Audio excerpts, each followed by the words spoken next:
દિલ ઉપર હાથ મૂકીને વિસુ કે એકવાર કે આજે દીકરીનો હાથ કોણ પકડશે બકા? આજે તે તો તને તો રમત વાત થઈ ગઈ એક દીકરીની ઇજ્જત ઉછાળતા, બરાબર? તો કાલ સવારેનો હાથ કોણ પકડશે? તો વિચાર કર, છોકરાને બીજી મળી રહ્યો, છોકરીઓને ખટારા સિવાય રાણ સિવાય કોઈ બોલાવતું નથી હો. અને દીકરીઓ તો કેવાય નામથી બદનામ છે. છોકરીઓ તો કદાચ 17 દાન હારી હોય ને કદાચ 3 ઘર બદલાય હોય ને તો એમ કે દીકરીનો જ ફોલ્ટ હશે.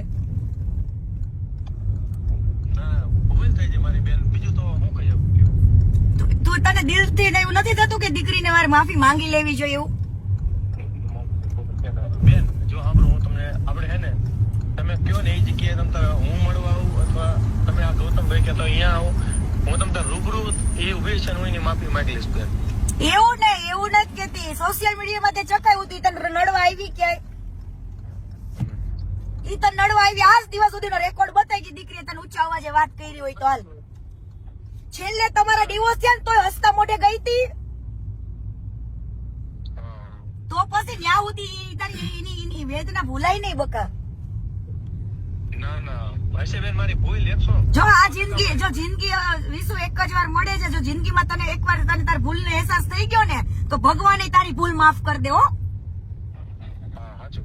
હા, એટલે એ વસ્તુ યાદ રાખવાની કે આપણે કદાચ ભૂલ કરી હોય ને તો એ ભૂલને એક્સેપ્ટ કરી લેવાનું. કઈ ભૂલ એક્સેપ્ટ કરવાથી કોઈ માણસ નાનો નથી થઈ જતો.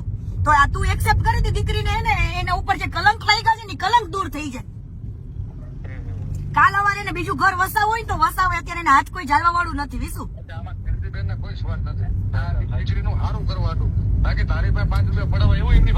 ના સેજય ને હો, બિલકુલ નહીં.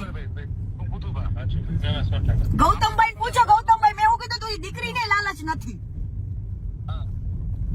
ખાલી એની જે ઇજ્જત ગઈ છે ને ઇજ્જત તું એને પાછી દઈ દે બસ, ખાલી બોલીને.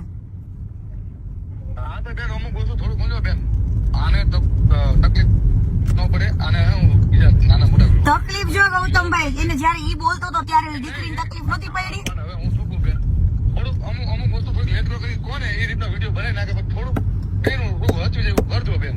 બીજું અમે શું કહેવાય, વિનાશ ભૂલ થઈ જાય એ થઈ જાય. અને વિશુને તો કદાચ ખોટું લાગે કે ગમે લાગે, પણ આગળ જતા ઈ દીકરીની વેદના અને વેલ્યુ એને સમજાશે કે દીકરી હારી હતી. બરાબર વિશુ, તને નો યાદ આવે ને કીર્તિ પટેલના શબ્દ લખી રાખજે બકા. તે તો હજુ કાજલને 2